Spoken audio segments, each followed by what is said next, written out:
All right. Welcome, everybody, to episode 135 of the Inglorious Bastards podcast. With me tonight, I have Doug Anderson.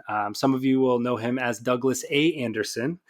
He is an American writer and editor on the subjects of fantasy and medieval literature.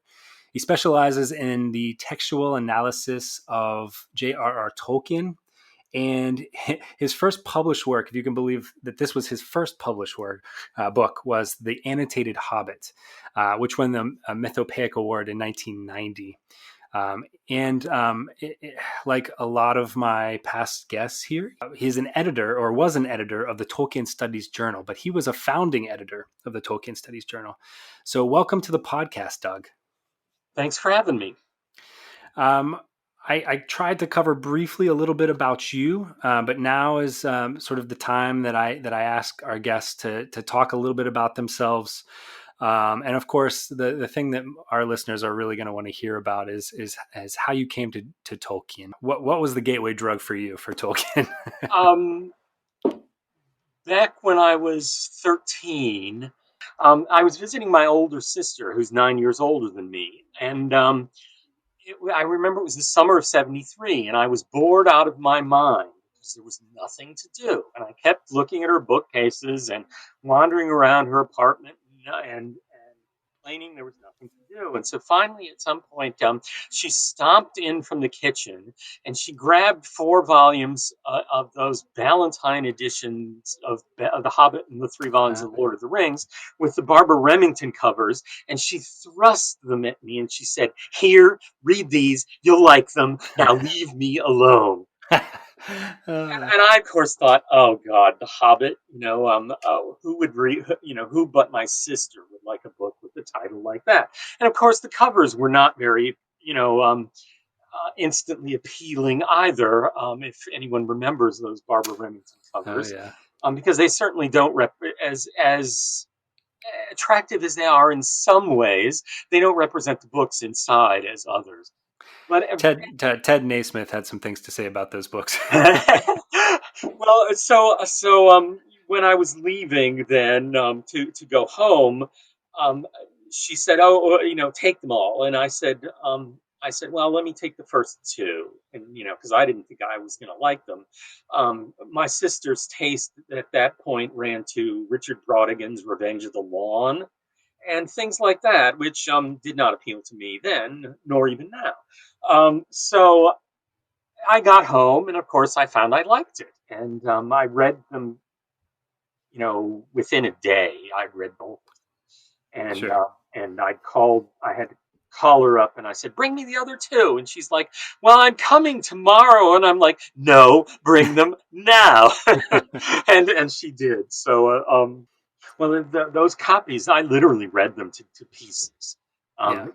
More so. The first and second volumes as opposed to the third, though I did pretty serious damage on the appendices. But the volume one, I don't know how many times I read from like Council at Elrond through the Moria chapters over and over and over again because they just appealed to me. And then when I was in high school, my freshman year of high school, the English department was running a big classroom where we had 4 teachers, and then it split off into some separate groups. And they threw a bunch of plays on the table and said, "Oh, you're going to have to pick one and act it out with your friends." And it was a bunch of Neil Simon plays, which I had a precocious disgust for Neil Simon back then. And I didn't want to do any. So I said, "Well, and my teacher said, "Well, what do you want to do?" And I said, "I want to do The Hobbit." They said, "Well, there's no dramatization of it," which of course was a falsehood, but I didn't know that at the time. Mm-hmm. And I don't think they knew it either. But I said, "Well, I'll write one." And so Wow. surely that to humor me, they said, "Okay, if you write one, we'll let you do it." And so I wrote one, and me and my friends performed it for the class, and the teachers liked it so much they arranged a group of us to tour all the elementary schools in the area. Oh man, please And, tell me you have a recording of this somewhere. oh God, no, God, no. This was would have been 1974, so All right, no. all right. I have a copy of the the play itself, which I should burn before I die. It's remarkable only in the sense that it was something that was begun and finished by a 14-year-old. So the Hobbit's been with you for a while. I mean, Yeah, yeah, that was my first, and then from there on, it was I fortunate had the I wonder nowadays with someone coming to Tolkien and seeing this massive amount of scholarship and critical and Tolkien's own writings, all of none of the history of Middle Earth, none of the not even the Silmarillion was published back then. So I was one of the original group that was so excited to hear that the Silmarillion was actually coming out, in hmm 1977. I do remember. I remember seeing on the news. Would have been September of 1973. Notice of the death of Tolkien, because I remember thinking, oh gosh, of course, here I find a writer I like, and he dies. yeah, Um, but my sort of I got to, in a sense, grow up with all of these new books as they came out, and so I did a a paper for my high school class on Tolkien, and then when I went to college, and after my first year, I took a summer program in Oxford, which was way cool in many ways.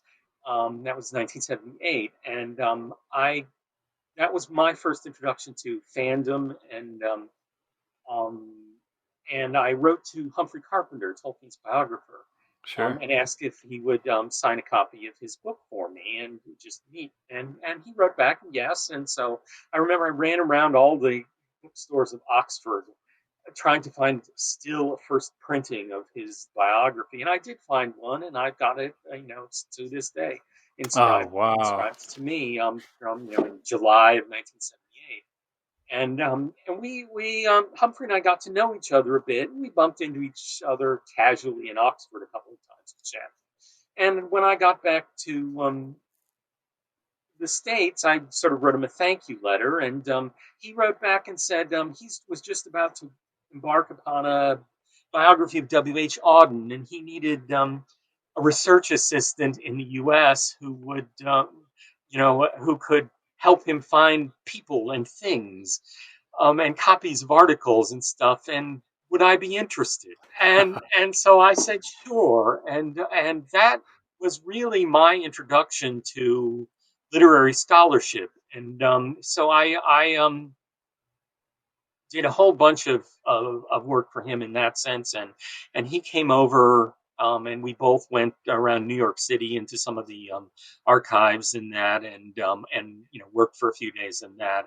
That would have been fall of '79. His Auden book, I think, came out in '81, but at that point he'd started too doing the letters volume. So he asked me to help in ways on that, and so um, it was through him and through work on the letters volume, because once he put it together, I'd been to the Houghton Mifflin's archives in Boston and got to see their papers and their collection of stuff on Tolkien they had at the time.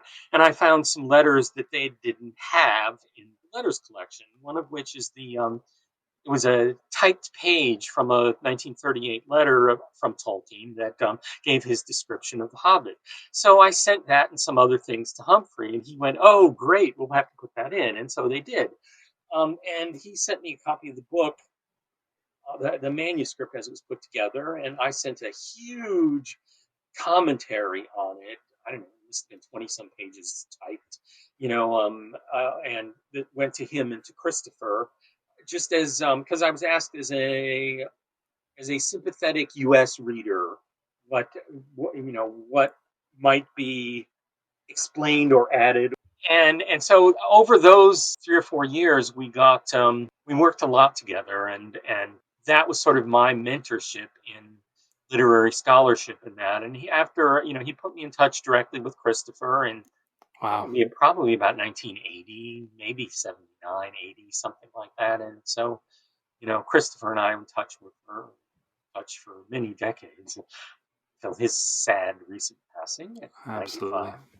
Yeah. But my interest in Tolkien evolved in many ways over the years because you got initially you get involved in the story, you get involved in the details of the invented world, and then my interests, became the background. What were the medieval sources? He was a professor of medieval studies of Anglo-Saxon and Norse, and so I got interested in them, and so I got interested in what was the fantasy tradition like before Tolkien. What were the books Tolkien read?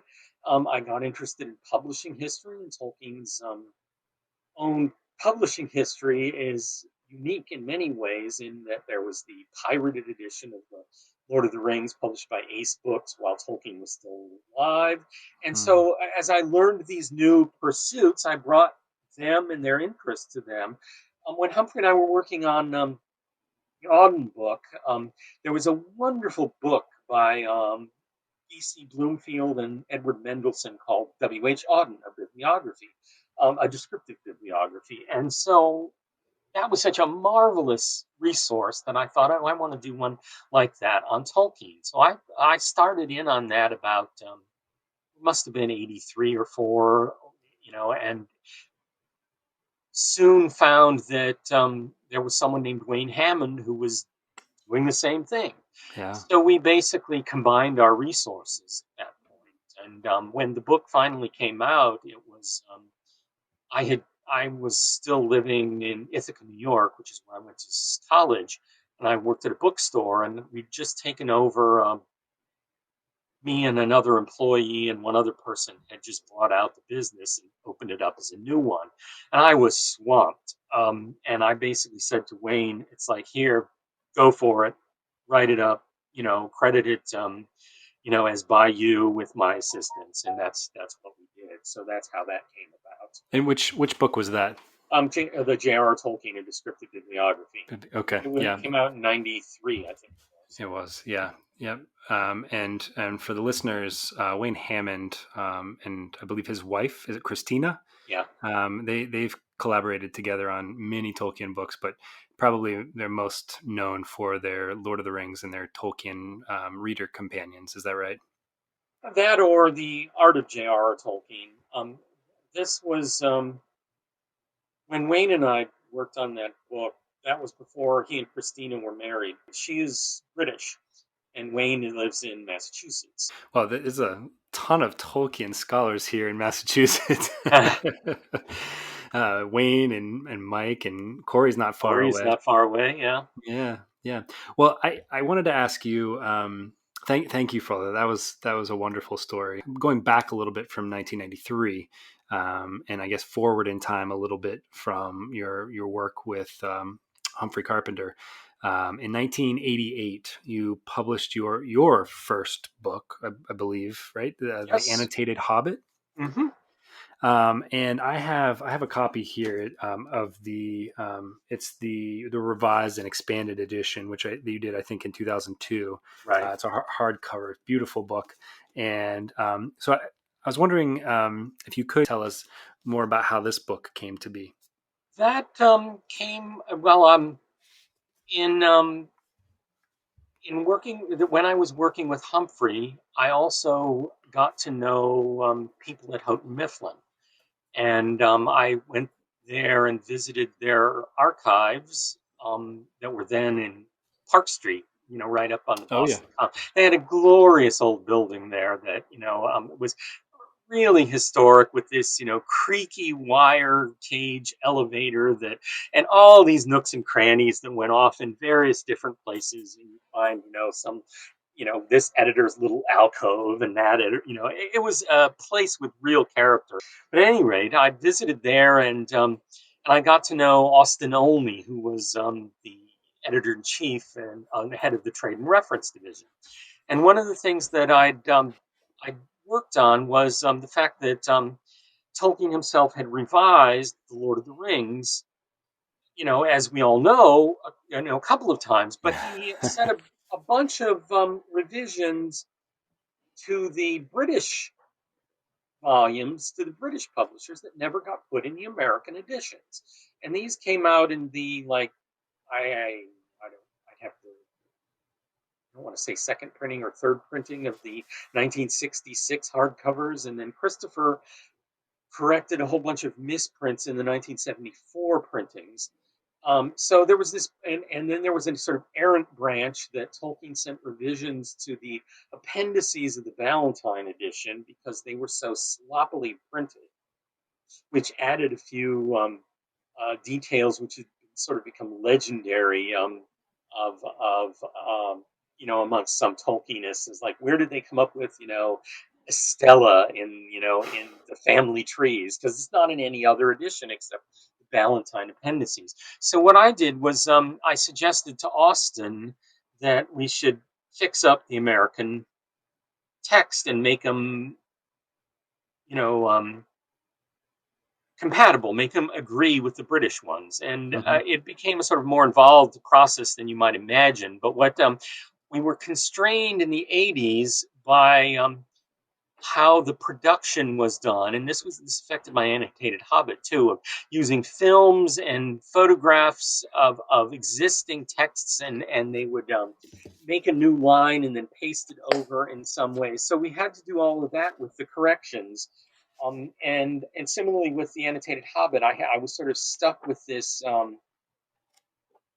um, rectangular format because the text of the Hobbit itself was reproduced photographically from the Uh-huh. then current up to date to the books. So I had these sidebars and bottoms in which to add stuff, which I was glad when things had evolved by 2002. At that point, the best text of The Hobbit was long been computerized, and we could merge it all into and make a much more sort of organic, flowing book. Mm. But the first project of any of it was to fix the text of The Lord of the Rings, and those were put in a printing that came out, I think, in early 1987. So, and I wrote the introductory note on the text to that, which that actually was my first publication. So Ah. to write the note at the front of your favorite book was kind of nice, And then I was working away, and I knew, of course, that similarly, Tolkien had revised the text of The Hobbit, most notably the Gollum chapter, in which, in the first edition, Gollum wasn't quite nearly the self-interested character he became in the later one. And so what I did was I had zero. I thought about suggesting a variorum edition to show. Here's the first edition text was not easy to find back then. It has since been there have been facsimile editions published of the whole first edition text, and of course I put the text of all of the variants in my Annotated Hobbit. But the Right. original impetus was to possibly do a variorum edition. So I took 5 editions of the book, I photocopied them, I taped them and pasted them together on these 1.5 by 4 foot sheets. And I took a ruler, literally, and read them across line by line. I had a bunch of colored pencils and highlighters that I marked, and this text was, corrected here with orange, and this one was blue, corrected here, and this was removed in highlighted in green, and went through all of that. And when I'd done all of that work, I realized that there really wasn't enough changes to justify a variorum edition. But certainly the changes were interesting and fascinating. So I happened to be talking to Austin Olney on the phone, and I said to him, I said, Austin, but there really isn't enough to justify doing a variorum edition. So I was thinking there are lots of interesting things one can say about The Hobbit otherwise. And the 1988 is next year is the 50th anniversary of the American publication of The Hobbit. Would you be interested in an annotated Hobbit? And Oh. he just said, "Oh, that's great." And as a publisher, the idea, of course, is you love to take anything that sells well and find a new way to sell it more. And so he's, and that's how it started. So I went in completely through the back door. Not, it was not like I wrote, dear editor, and said, I have this idea. So I was very fortunate in many ways with that. And things, of course, went from there. I have another question for you Mhm. about this book. So for the listener, I will say that there's a lot in here, and it's wonderful. Th- just if I can make a few notes here, there's notes on. Obviously, different versions of the text, as you mentioned. There's probably, I think I read over 150 different pictures Mhm. in here from various cultures that have published The Hobbit, which those are pretty interesting too, to see the different versions of like Beorn or like Gollum, someone like that. It has a thing that I find most interesting is the notes on where Tolkien may have gotten an idea for something. Like for example, there is the ever famous postcard of the German mountain man, Yeah, and they're Berggeist, the yeah, mountain yes, spirit. exactly. Yeah. So this is kind of that people are thinking this is where I guess Tolkien may have gotten the idea for Gandalf with the big hat. Well, And that was the common wisdom, which began with Humphrey Carpenter noted it in the biography, where he says Tolkien preserved this postcard and in an envelope onto which he had written "Origin of Gandalf." So we all took him at his word. But when the third edition of the Annotated Hobbit is finished and out, there will be a much longer explanation of that ah, basically says no, um, because that artist Joseph Madlener um, painted those pictures that were made into postcards in the around 1934. So it is chronologically impossible for Tolkien, ah, who had written the bulk of The Hobbit by 1932, and certainly several chapters by January 1930. Um, interesting. but he clearly he there's one other instance where he used another postcard from that series of four postcards by Madlener that was issued in Germany in 1934, where he sent something to one of his former students. I mean, I think it's actually dated 34, 35. So he must have gotten a set of those postcards and immediately recognized the impetus Hmm. of the mountain spirit, their Bergheist, and as compatible with Gandalf, and kept it. I see. But it's a nice story, but it's chronologically not possible. Ah, you heard it here first, folks. When I first did the Annotated Hobbit, it came out in 1988 when I was 28. And the second edition came out, 14 years later? So I was Yeah. 42. And a tremendous amount of new material had come out between 88 and 2002, which one has to account for if one is going to, keep current in that sense. Also, one grows. I hope I knew lot more when I was 42 than I did when I was 28. The book itself, the annotations, when I did the second edition, the annotations and introduction and that all came out to be even more text than The Hobbit itself. That's interesting. I didn't know I Yeah. was being quite that garrulous, you know.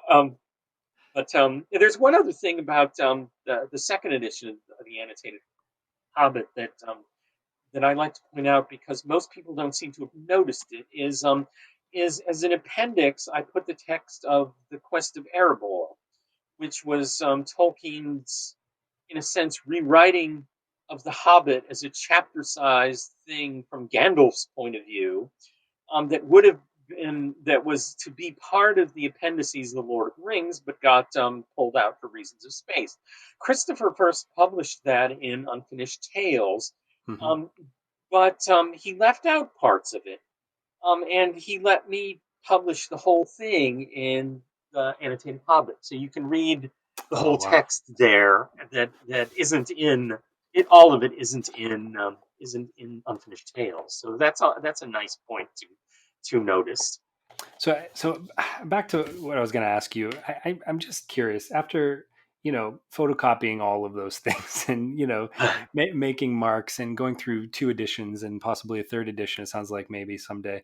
Um, does it change and granted you're an adult now, but does it change your thinking or your enjoyment of the Hobbit when you read it these days? Or you probably know it so well that you haven't read it in a while, but I'm curious how that changes, because things like this, The Hobbit and The Lord of the Rings, they have become so much more than a story to so many people. I mean, do you look at them You have differently? to.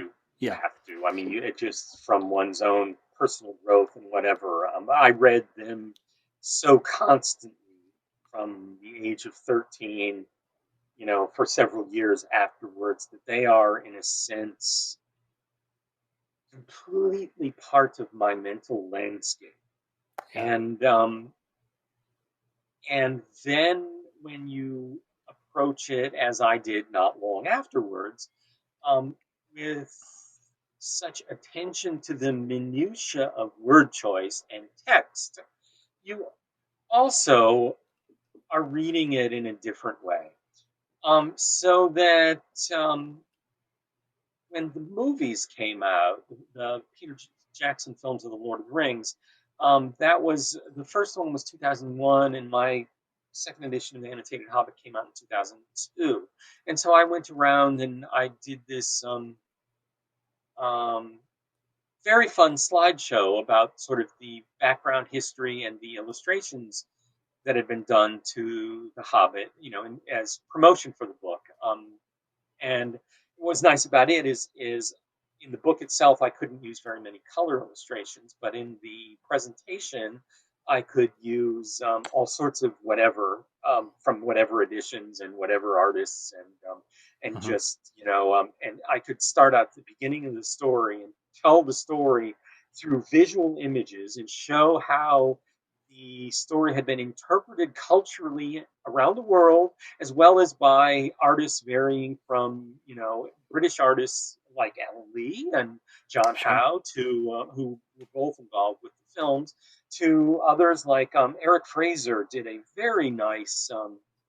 He mostly did chapter headings for the Folio Society edition of The Hobbit, which was in the early 70s. But there's a lot of quite interesting art that has been done over the times.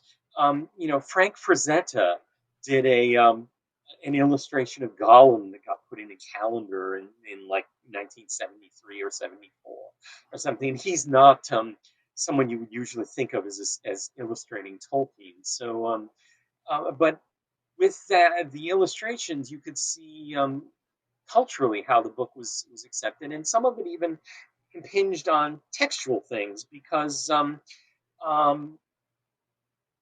when Tolkien the first translation was published was of The Hobbit was Swedish in the 50s, and then there were a few others.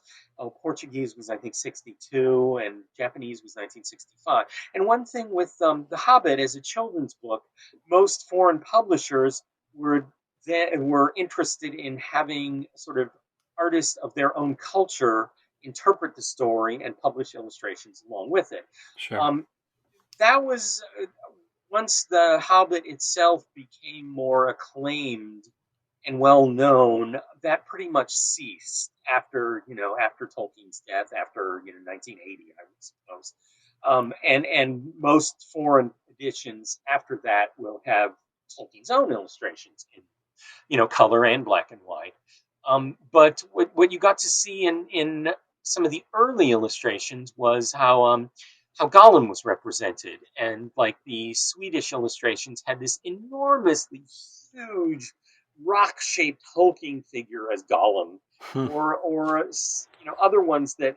So Tolkien himself was sent copies of these, said something to the effect, Gollum must not be made into a monster. He was hobbit sized. And so in the third edition of the text, 1966, Tolkien added a phrase. He says, deep down there by the dark water lived old Gollum. Period. That's the text how it read in 37 and 51. But he changed that to a comma and then said, a small, slimy creature. Yeah. So there you had the effect going backwards of the illustrations, foreign illustrations being done to The Hobbit, that then caused a change by Tolkien into the text itself to Wow. clarify more. Oh man, I bet you have 1,000 of these stories. Oh, I have the I call it the Hobbit illustration pool. I've got so many of them that, well, of course, it used to be a slideshow that I carried around, three, reels with, full of them all in order. But now, since then, I basically have them all scanned and on computer. And when I get asked to do these talks, I basically say, "How long do you want?" But it's nice too because 10 years ago, some new recording had been discovered of an outtake of Tolkien reading one of the poems from The Hobbit. Um, he was singing it to a song, and no one knew that. Chip the Baggins and crack the plates. That's what Bilbo Baggins hates. Da da da da da da Yeah, da yeah. da da da da da da. My And kids he had, love that one. and there it was, Tolkien himself singing it to an old folk tune that we didn't know beforehand. And so I could, I had downloaded that from where it was on the HarperCollins had it on their website, and so I could play that with the slideshow where and say, here's Tolkien himself singing. Well, it sounds like you came on the scene at the right time. You kind of grew up with these things as the originals came out, and Oh, and uh, and especially with like the scholarship and all of Christopher's books, because you think I said this to Dimitra Fimi. It must be, gosh, about 15 years ago. We've known each other that long now, but she was just coming up. Had come to the Medievalist Congress for the first time and gave a presentation, and we were chatting afterwards, and I said, just how then, even in 2004, 2005, how did she manage to cope with that amount of stuff? Because it must seem daunting. yeah, Um, whereas to me, I was waiting eagerly for a new book almost every year, of Christopher's and all of the scholarship on top, which I would devour as soon as I got my hands on it. But to be faced with such an opus, and she said basically, well, I set a goal, 50 pages a day, and I kept to it. And it's like, okay, I can see how huh, one would do that, but it must be scary to as much as one figuring someone now at 15 or 20 um, reads Tolkien, Hobbit, and Lord of the Rings, and then wants to do more, and it's like faced with, where do you go from there? Part of what I how I viewed what I was doing with the Annotated Hobbit was, I wanted to take a characteristic Tolkien text and show ways to approach it visually, via Tolkien's own medieval sources, via his modern sources, via his own artwork, his writings for children, everything. I wanted it to be a sort of a gateway into um, how to approach and read Tolkien. And I was asked a number of times, why didn't I go on and do an annotated Lord of the Rings? And Christopher even asked me once, and I said, well, um, to me that would have been doing the same thing again, and it yeah, didn't really interest me. It would have been great on terms of the minutia and the study of the evolution of the text of Lord of the Rings, but as a overarching concept of ways to approach Tolkien. I'd already done it, Yeah. with the Annotated Hobbit. So I said no every time I was asked. Well, can I ask about something else that you've written? And Uh huh. if we could fast forward from the second edition of the Annotated Hobbit, or I should call it the revised and expanded edition. So I always call it AH2. well, you came out with something called Tales Before Tolkien, the roots of modern fantasy, and this actually touches on something that Mike Trout and I talked about, how Tolkien wasn't necessarily the first person to have invented languages in his book, or he wasn't the first person to have fictional maps in his worlds Right. or appendices, but he was kind of the person to put together the first prototype fantasy novel with all of those aspects. That was about the easiest idea I'd ever sold to a publisher. Was I'd had this idea for some time, and sort of been accumulating things for it. And I was working in a bookstore then, and of course, I've done a lot of work, which you'll see on my blogs, over the years on the Ballantine Adult Fantasy series, which ran from '69 to '74 and published about 70 odd fantasy titles. It was this thing that sort of defined what fantasy literature was for the generation just before me and my generation. Um, and so I wanted to approach Ballantine, who had been the publisher of that. And I asked my sales rep for Ballantine, who called, I was the book buyer at a bookstore. And I asked him, I said, oh, do you know the editor, Betsy Mitchell, well enough to ask if she'd be interested in seeing a proposal on this? And he said, oh, yeah, sure. So I sent it to him. He sent it to Betsy. And my idea for the book, the title was Roots of the Mountain, Fantasy Before Tolkien. Oh, that's a good title. I like that. And the marketing department nixed it. And they wanted, of course, Tolkien um, in the primary part of the title, which, well, it makes sense. And Yeah. they submitted, I don't know, three or four alternatives, which the least awful of which was Tales Before Tolkien. So I took that. I said, okay, that I can accept. And the Roots of Modern Fantasy was not my. And they put some other blurb on the cover that says the works that inspired Tolkien. And so a bunch of the reviewers said, well, there's only some titles in here that inspired Tolkien, and it's like, well, that's what I said in my introduction, and that was, I didn't. So what?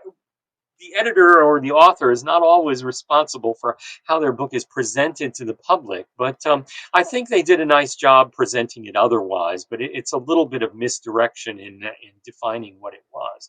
But when one sees, various strange things as one gets reviews of things, I remember one of the first reviews um, took me for task for including some really common Lewis Carroll story. And there's no Lewis Carroll story in the book. None whatsoever. Oh, And it's like, which book did what did we know? So you wonder, it's like, how much do reviewers actually read of books? But a copy found its way to Michael Moorcock, and he he loved it, and he gave me a wonderful blur. If you know Moorcock, he uh, as a I'm sure you know him as a fiction writer because he's hugely mhm. prolific. But he also was marked himself out as a famous Tolkien basher for writing this essay called "Epic Pooh" in Oh, 1978, in which he knocked Tolkien and of course Winnie the Pooh as being sentimental drivel.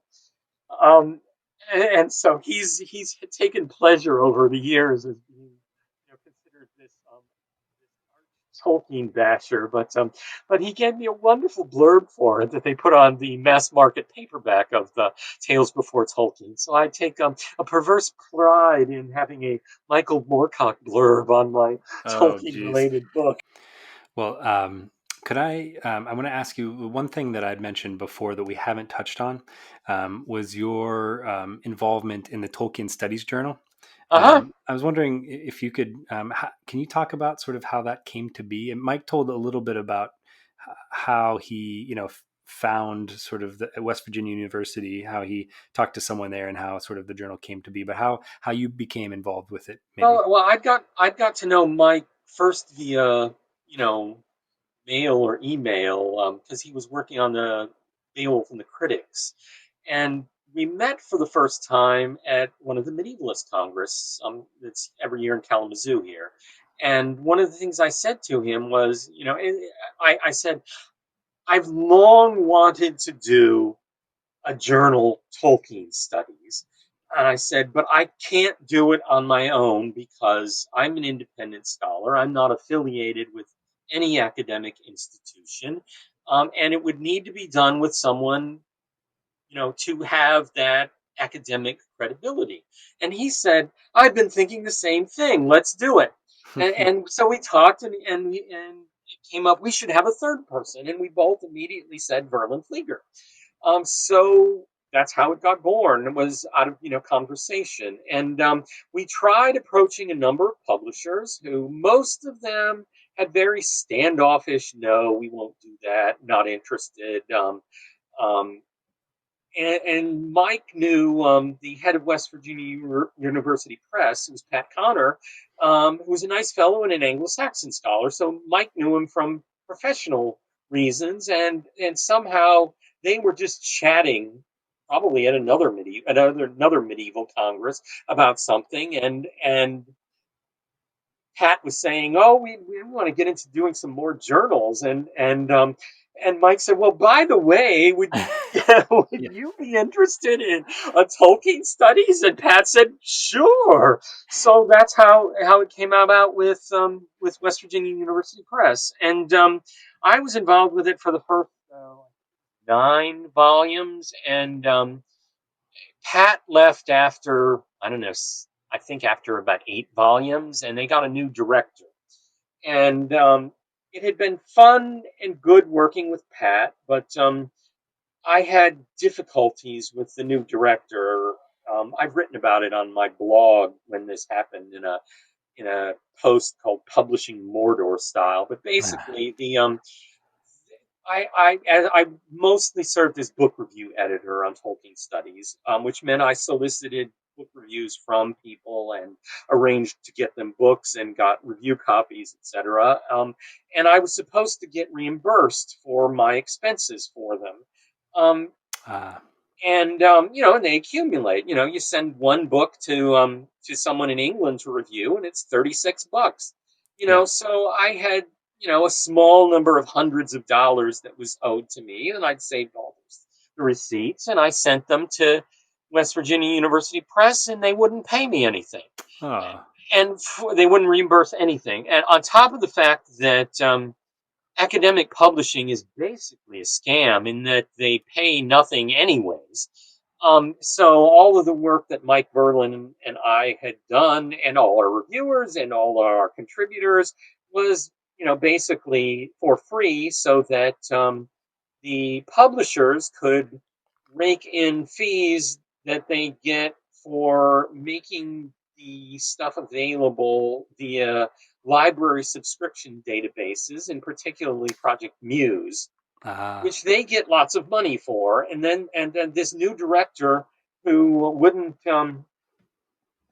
pay repay my expenses, I just said, "That's it, I'm done." yeah. And within, yeah, as soon as word got out that I was out, I was approached by 3 different entities wanting to start up a new Tolkien journal. One of which I won't name the publisher, but basically wanted me to do the exact same thing as I did with West Virginia University Press for no money whatsoever. And I told them why I had quit West Virginia University Press, and I never heard from them again. But Brad Eden was one of the other people who was thinking about for similar reasons, about starting an online open access, free academic peer-reviewed journal, which so I was invited and accepted to become the book review editor of that. So I'm doing basically the same thing as I did at Tolkien Studies, but nobody's making money off of it. And Well, and what it's what? called the Journal of Tolkien Research. It's you can do a Google search and it'll turn up. It started in 2014. There are, I don't know, what's one of the things that's nice about it is an article gets accepted and it's published within a few days, and Oh it's wow. free, and anyone on the web can get it, and we get to see stats of who's accessed it, and well, not who personally, but just what where the articles were accessed from. So when I see something that says, within a day of something being published, that someone downloaded it from, for example, San Jose, California, I think, oh, that must have been David Bratton. Yeah. Or I see it some other place where it's a small town of somewhere, where I know someone else who lives. I said, oh, good, so and so has seen that, because but I've done the book reviews for that, and we're in. So and it basically every 6 months or 5 or 6 months, it cranks over to a new volume. So there's, and I think it's volume 9 is what we're in now. We're probably in volume 9, issue 2 Well, is what will come up. But there's a little drop down menu at the left where you can go to any one of them. And I've got an index to this stuff published, um, an index to like the first 5 volumes published in volume 6, and there will be a new index shortly in the most recent one once I finish adding the last things, so you can see what has been reviewed there, who the reviewers was, and what articles have been there. And there are some there's a section of conference papers which are not peer reviewed, which are just stuff that people have presented at conference, and they want to get out there, and they would be happy, if people commented on them. So they're made publicly available that way. But it's an interesting venture, and I hope people interested in it will support it. well, I will definitely include a link to the Journal of Tolkien Research in the description of this episode, so people can check it out. Um, you've mentioned your blog a few times, so I wanted to list that here, and I'll also include that. It's tolkienandfantasy.blogspot.com. And you've been doing that. I've gotten a few dates and names wrong during this interview, so I apologize. But I believe you started your blog in 2011. Is that Oh, right? that could be. Yeah. I have enjoyed blogging in various ways. The first blog I was part of, and I'm still part of, is one called Wormwoodiana. And for about 15 years, there was, well, it's still going. There's a journal, UK journal called Wormwood, that specializes in supernatural and decadent literature. And I had a column there called Late Reviews, in, I don't know, the first 30 some issues of it. It came out twice a year. And I collected the columns in a book a couple of years ago called, obviously, Late Reviews, where I had carte blanche to review any weird, obscure book that I wanted to, and sort of frame it in the sense of what's good about it, what works, what doesn't, whatever I wanted to say about it. And it gave me a chance to write about all of these obscure things that most people wouldn't have seen, or put into different perspective a lot of these obscure titles. Like one of which I reviewed at one point is called "The Word of Terragor." By someone named Guy Ridley. It came out in 1914. Well, basically, it's a sort of creation. It's a smallish book. It's a kind of creation myth about these trees that are mobile and walk around in a forest and Ah, gather together in moots. One of, interesting. one of the trees is named Entith. Huh. There's no indication that Tolkien himself would have had read this, but it was published by an Oxford graduate in 1914 when Tolkien was at Oxford, so if it got any contemporary publicity, he might have heard about it, or he might have seen it, and I think it would have interested him.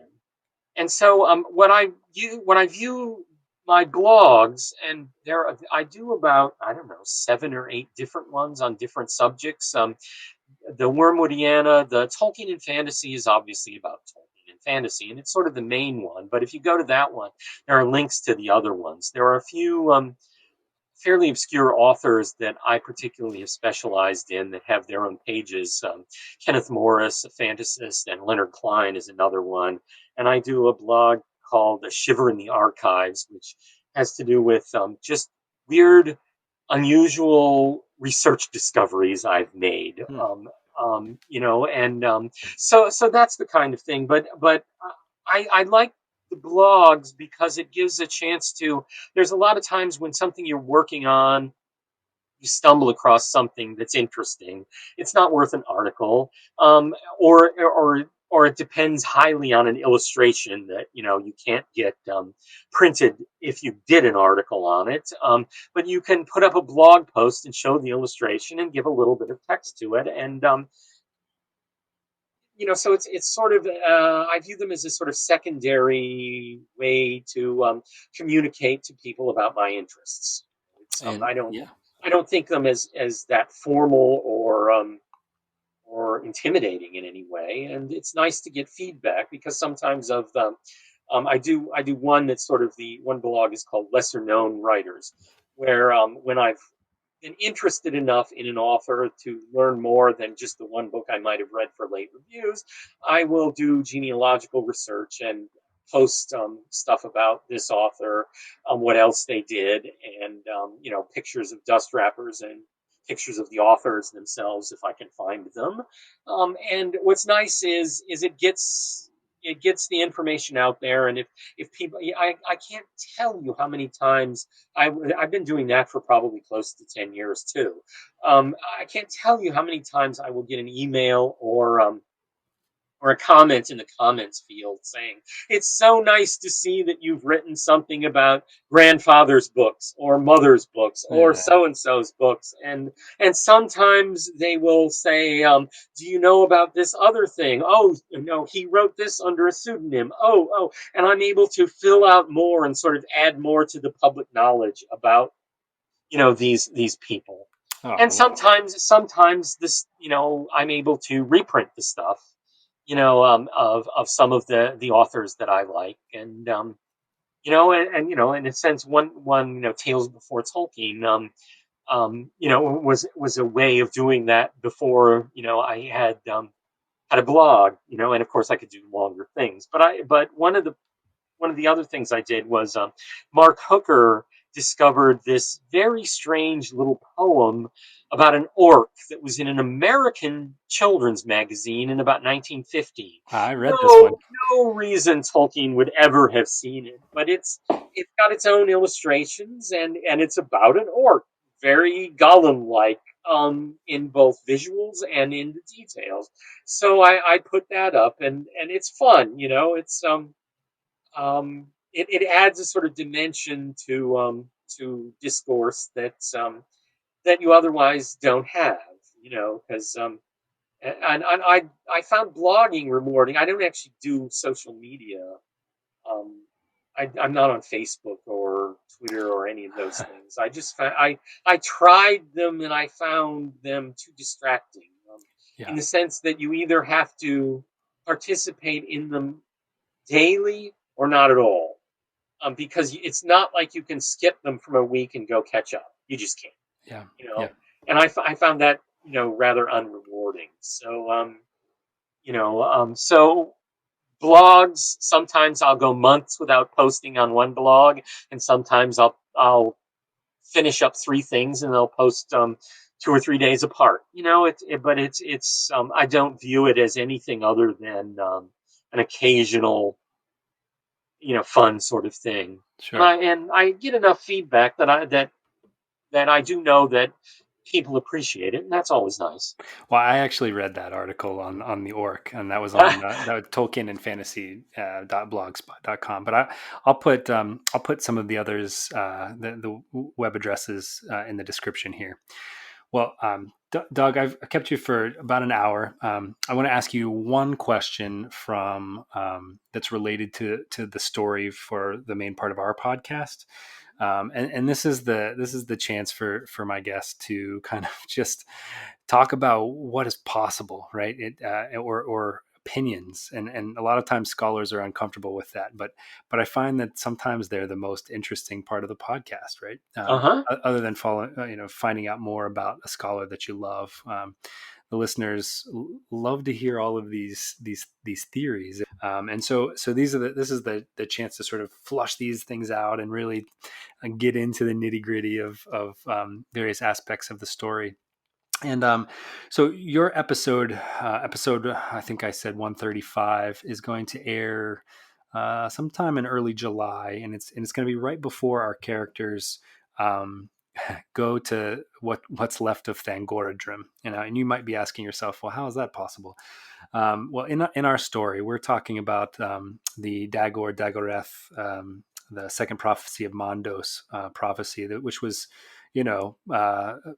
apocryphal writing, right? Like things that maybe Tolkien hadn't ever really flushed out or decided to make canon. But Canon is a highly disputable.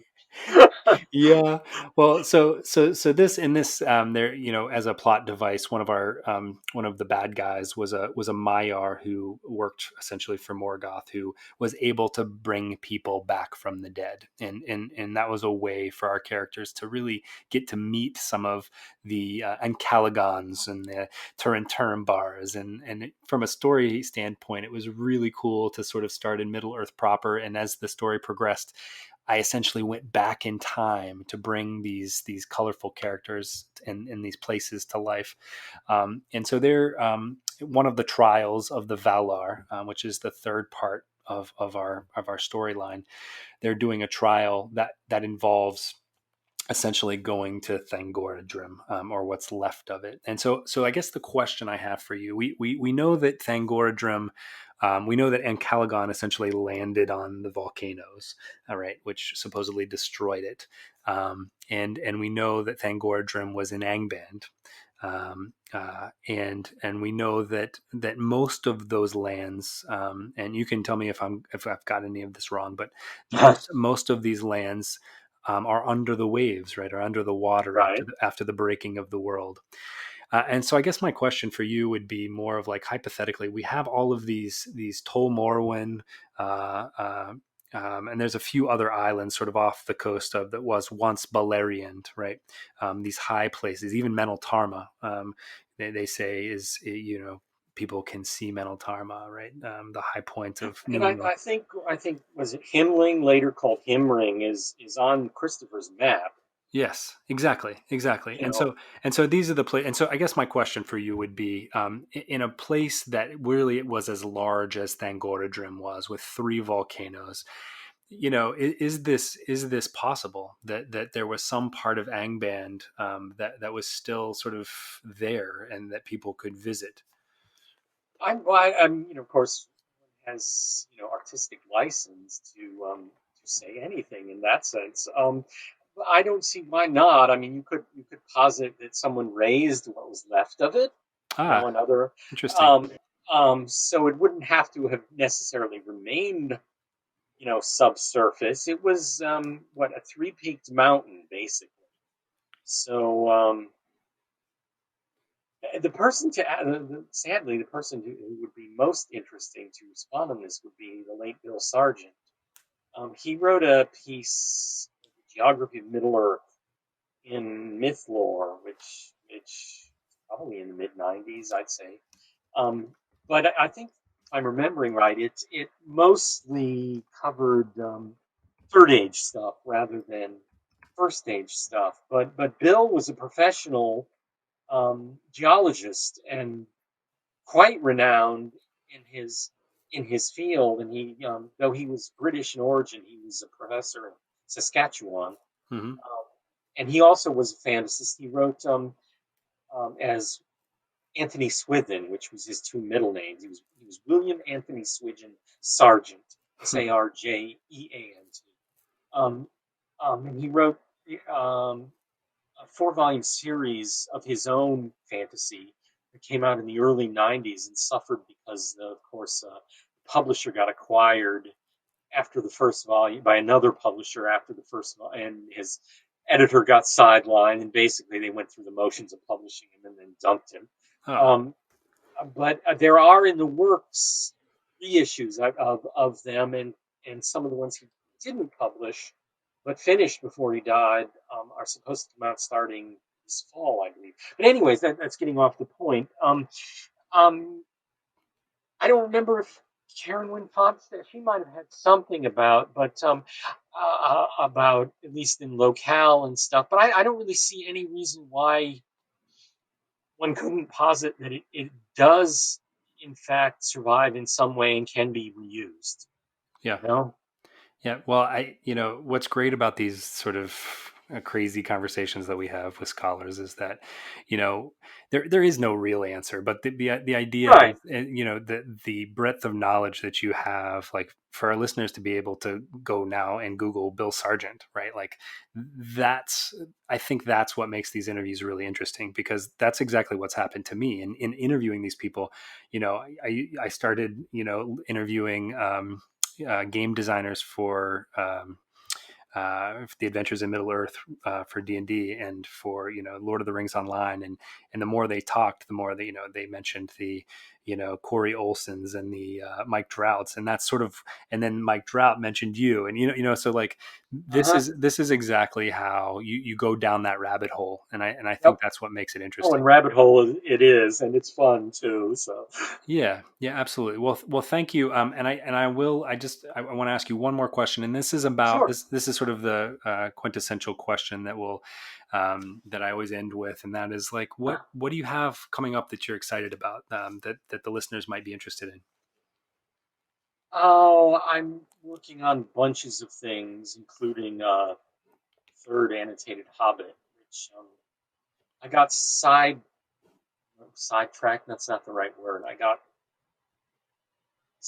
ceased a couple of summers ago because of I had a lightning strike near my house, right close by, and it blew out a bunch of the electrics in my house and fried my computer. It was a major, major drawback, and I'm working normally again.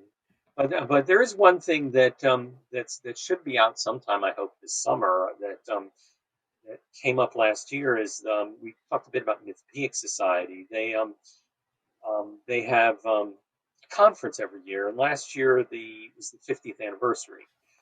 So they decided to do a selection of guest of honor speeches, and I had been the scholar guest of honor back in 1999, and then again in 2013. And my 1999 talk was I never offered it for publication because I sort of thought it was kind of, wasn't scholarly. It was more just sort of a fun sort of thing.